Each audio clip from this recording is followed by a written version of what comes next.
Hi, thank you so much for joining me. Hi, thank you for having me. Yeah, so for those who don't know, you are a YouTuber, which is really cool. Yes, I started my YouTube channel a couple years ago, and I guess you could categorize me as a YouTuber, but I just enjoy making content. Yeah, what made you want to start your YouTube channel? I think I started my YouTube channel without really the intention of trying to become a YouTuber. I just now, like kids nowadays, I feel they want to grow up to be a YouTuber, but I didn't really have that goal. I just like made fun videos, some with my friends, some without, just for fun. And then I think probably around 2017 is when one of my videos kind of blew up. I guess most people have the same story where they just started posting videos and then one of them does well and they realize, okay, well, I can try posting similar videos to see if this could actually like lead me into something. And at that time it was reaction videos. So I mostly started actually with like lifestyle videos and then I posted one reaction video and it kind of by blowing up, I mean I was getting like 100 views, maybe 200 views. And then I think the next video, the reaction video, I got like 10,000 views and I was like, "Oh, okay, well, this is new." Like I never knew that this was a thing because I always assumed that YouTubers were you had to be like super big, you had to have like millions of followers and all that. So um I think just honestly random like luck probably, and then I just went along with it and I enjoyed making videos and editing them and then talking to fans and stuff. So yeah, I just started organically like that. Yeah, that's cool. And then you said you do reaction videos, which is really cool. So do you have a favorite thing that you've been able to react to? Right. So I think my main point with starting reaction videos was to always um, introduce myself and people that were watching my videos to new music, new like artists, new dancers, new even new YouTubers and content creators. So I think I can't really pick, but I think anytime I react to somebody that's I've never heard of or I've never like listened to or I've never, reacted to, I think that's always one of my favorite things to do because everything is like brand new. So your reaction is going to be very authentic and very genuine.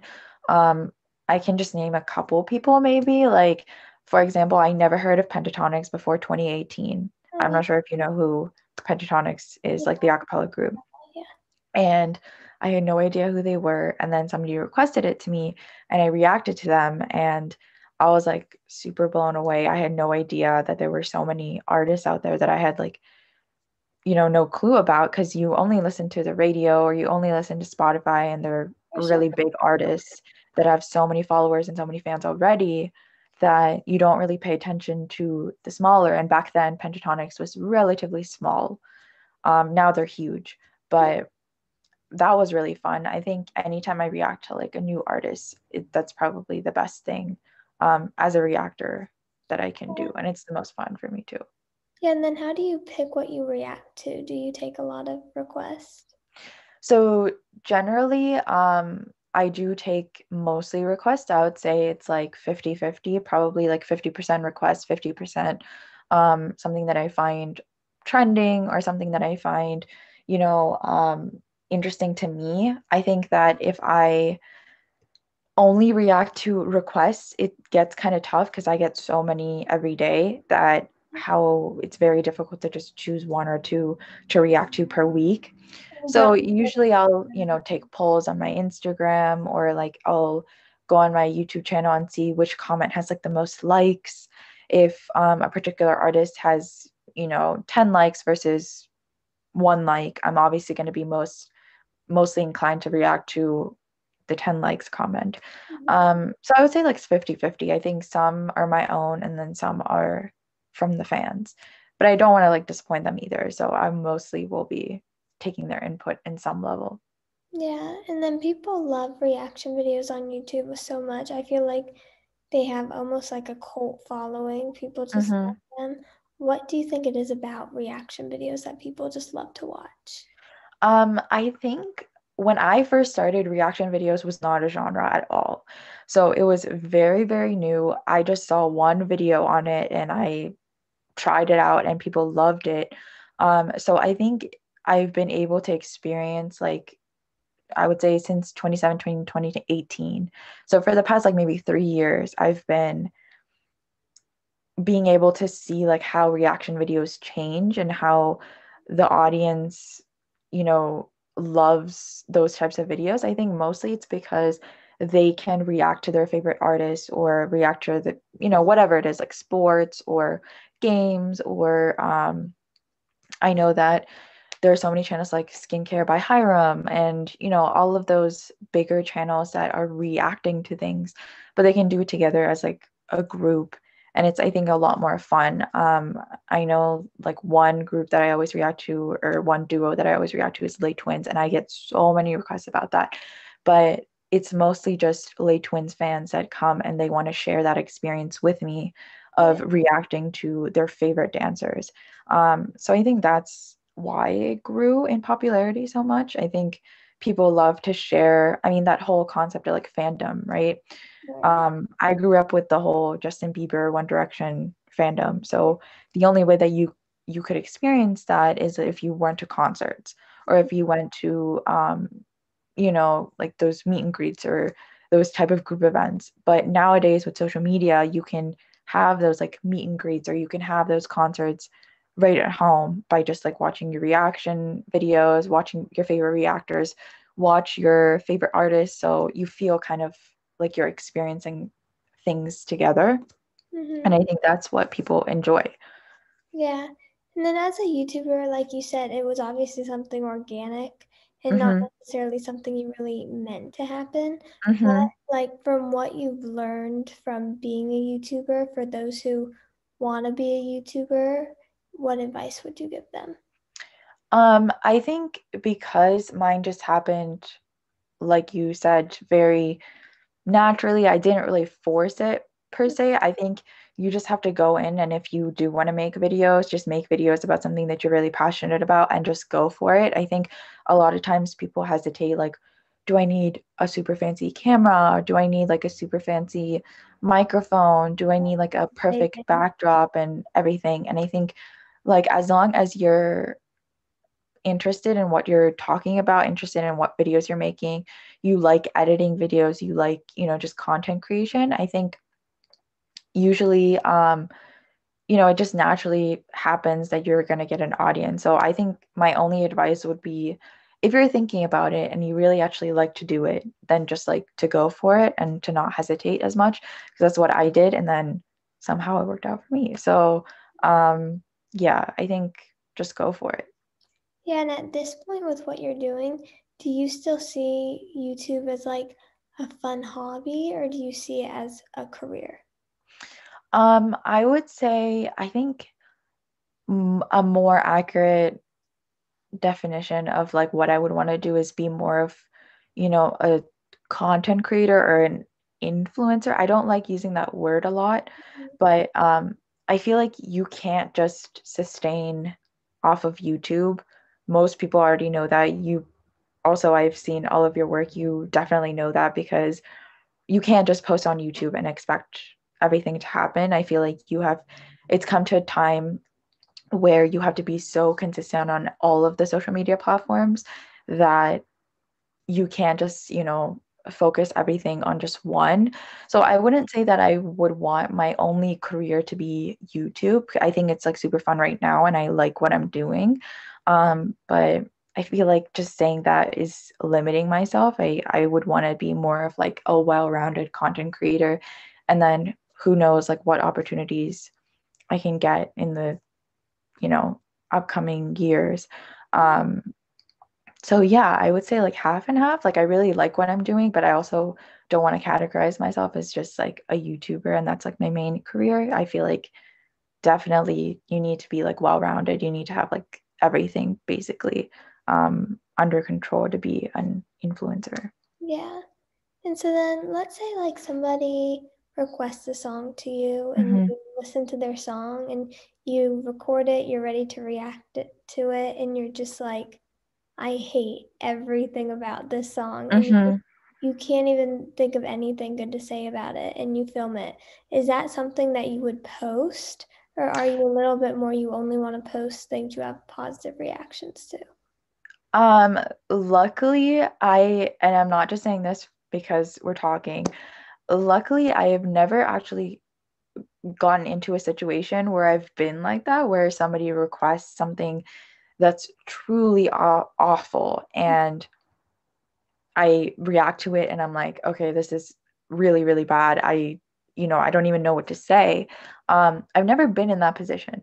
So I can't really answer in terms of that, but usually I try to keep my reaction as authentic as possible. So if that means like I don't like a particular thing, I'm gonna say it. Or if I don't, you know, vibe with something, I'm gonna share that with the audience because I feel like people come to reaction videos.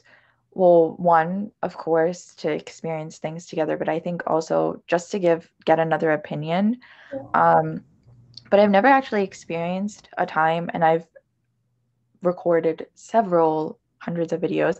I have never actually experienced a time when I truly actually hate something. I think like it could be maybe out of my comfort zone or like not really my taste. But Yeah. I think because I've only mostly reacted to more like music videos, um, trailers, all that kind of stuff, I've never experienced something that I truly hate. Of course, like I want to be as positive as possible. I don't want to be going on my reaction channel and be like, I hate this, I hate that, just for Yeah. no reason.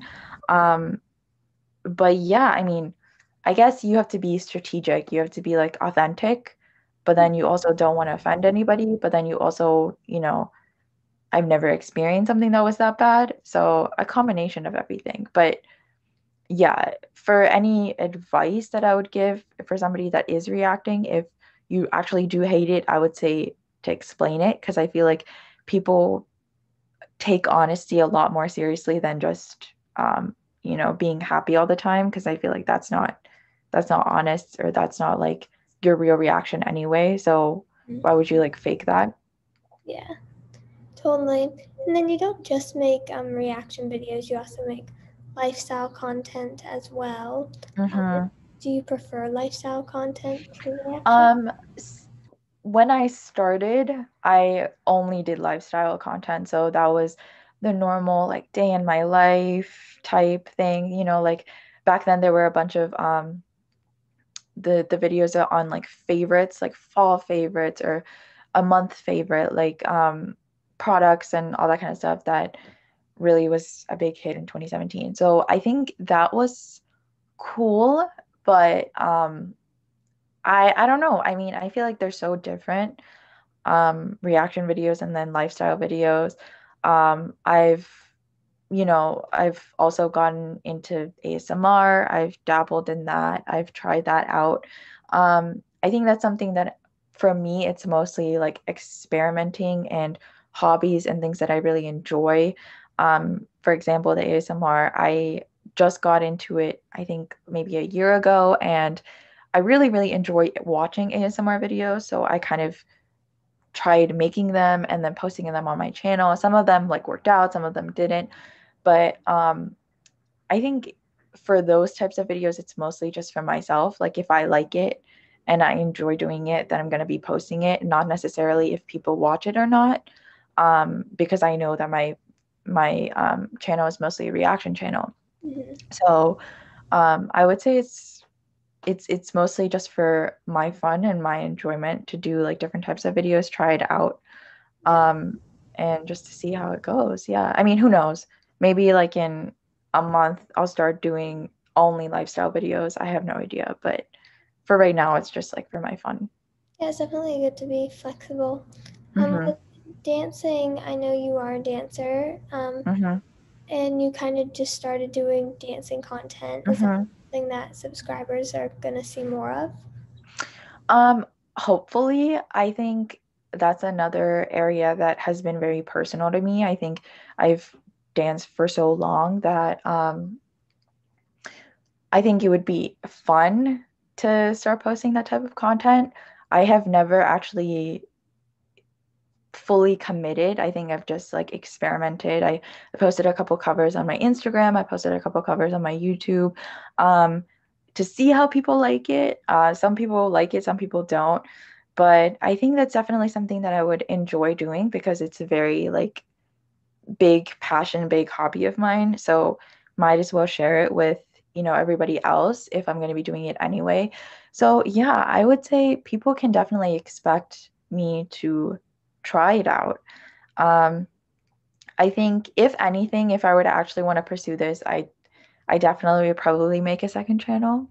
Yeah, Um, but yeah, I think people can definitely expect that in the coming months at least. that's cool. And then obviously we've talked about reaction videos, ASMR, lifestyle, dance. So that's Hmm. obviously something people can see if they come to your channel. But also Hmm. when somebody comes to your channel or wants to check it out or thinks about subscribing, how would you describe it to them?